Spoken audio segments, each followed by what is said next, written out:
Speaking of social media, we got a guy in this 2023 class who social media seems to like. A lot of folks out there interested in the recruitment of one Bronny James, currently the number 41 overall prospect in the class of 2023, and of course the son of LeBron James. So he goes on a visit to Ohio State. Ohio State then loses a commitment from a guy who plays the same position as Bronny James.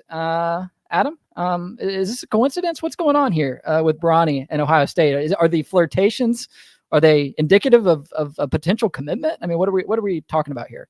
No, I think we're a ways away from that. I think, the Bronny James recruitment speculation had really started to escalate in the weeks prior to this. And, it took LeBron going on social media and basically clapping back at everybody reporting and saying, hey, you don't know what you're talking about, before I think people started to really take that seriously. And this is the first sign we've seen from Bronny or LeBron that was about his recruitment. They've never spoke about it on the record. They've never visited any other campuses. So to go to Ohio State and to do it in such a public way, to show up at the football game, it was very obviously an indication that this was an option that they would take seriously. Now, the extent to which Chris Holtmann would pursue that in his staff remains to be seen. The other variable here, and you referenced the decommitment, the other variable here is Bronny James is not the only other guard that Ohio State is currently involved with. You look at guys like Tyson Chapman, who's one of the best remaining guards in the country.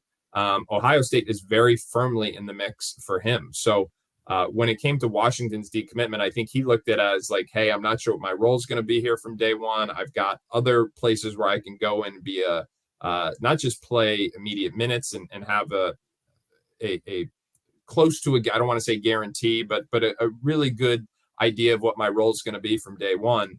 But hey, they're still recruiting other guards too, and guards that are among the most notable and best in the country. So I think for him, it was an opportunity to pursue see what other options would include in terms of a role from day one. And Ohio State, it speaks to their continued kind of growing presence on the recruiting trail, not just with Bronny James, but they are going to be a destination. You look back at what they did last year with Malachi Branham and the quick jump he made to the NBA. I mean, that's going to resonate with these kids. So they're going to be a destination for sure.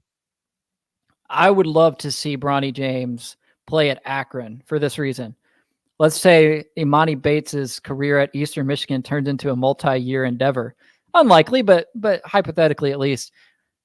Bronny James at Akron, Imani Bates at EMU, some epic MAC clashes coming down the pipe there.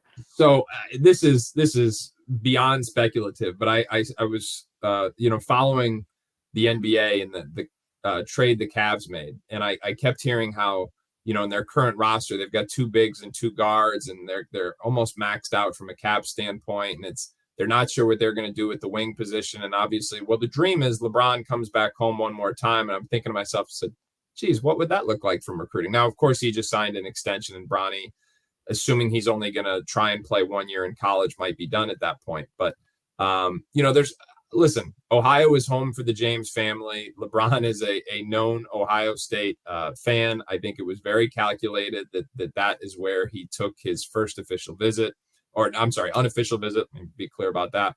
But there's going to be other schools that are in contention here. And it's going to be on the James family to show what those schools are. There's been a lot of speculation, but whether it's Oregon or Michigan or Memphis or whatever else, may evolve, I think the James family is going to show what those options are in the weeks to come. And until they do, I think anything else is, as I've said, it's really just speculation at this point. Let me get your perspective on this as well. I think you're uniquely equipped to weigh in on this, having seen the hype around Bronny in person over some of these summer circuits, following all this as closely as you do. What exactly would a college coach be getting themselves into, not from a player evaluation standpoint, but from a scrutiny standpoint? I think there's a side of this, and Matt and Gary have discussed this on the podcast as well, but you have to be really committed to want to go out and do this as a college coach because of the intense scrutiny that will be on you if Bronny James is a member of your team, because we're not talking about a slam dunk, one and done, automatic all conference type of a player here. We're talking about the number 41 overall prospect in the class, who by all accounts is a very talented player, who is potentially a future NBA player, but by no means a lock to be a future NBA player. So you invite a heightened level of scrutiny on your program. How do you see that through the eyes of a coach? There's a lot of different variables to unpack there. And I think that's what, when that first list of schools was released and it said, well, these are the schools that are recruiting him. I knew from talking to members of those coaching staffs that several of those schools that were initially reported were not interested because they didn't think they thought the risk outweighed the reward. Listen, Bronny James is a very good basketball player. He plays the right way, which I think is extremely relevant here. But you've got all those expectations. You've got to manage the dynamics when it comes to, the eyeballs, the expectations in terms of what his role will be and how that will balance with the rest of your roster. Because is he ready to come in and be the man for a college basketball team that's trying to win at the highest levels of freshman? No, he's not, in my opinion. And then there's the impact of his dad, just to be quite frankly. And this is the thing. Anytime, and I've seen this time and time again over the years, anytime there's a player who has a high profile dad, especially one in the basketball community, if they have a high profile parent in general, mom or dad, college coaches are reluctant to recruit that prospect typically, unless they know they want him. Typically in recruiting, you see coaches who are going to kind of express some interest, and soft recruit is a term we hear.